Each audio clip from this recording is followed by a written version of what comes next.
আপনি কে? আমি একজন মুসলিম। আপনার পরিচয় কি?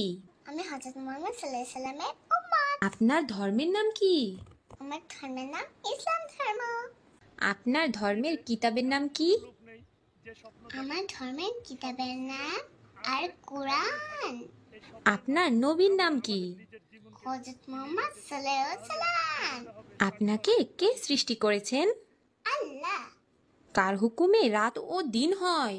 আল্লাহ তাআলার হুকুমে। আপনার ধর্মের কালেমা কি? লা ইলাহা ইল্লাল্লাহু মুহাম্মাদুর রাসূলুল্লাহ সাল্লাল্লাহু আলাইহি সাল্লাম। আমরা কাকে অনুসরণ করে চলবো বলুন তো দেখি। আমরা আমাদের নবী ও তার সাহাবীদের অনুসরণ করে চলব। সাহাবী কারা? প্রিয় নবীজির সাথী যারা, তারাই হলো সাহাবী। মৃত্যুর পর আমরা কোথায় যাব? আখিরাতে আল্লাহর কাছে যাব।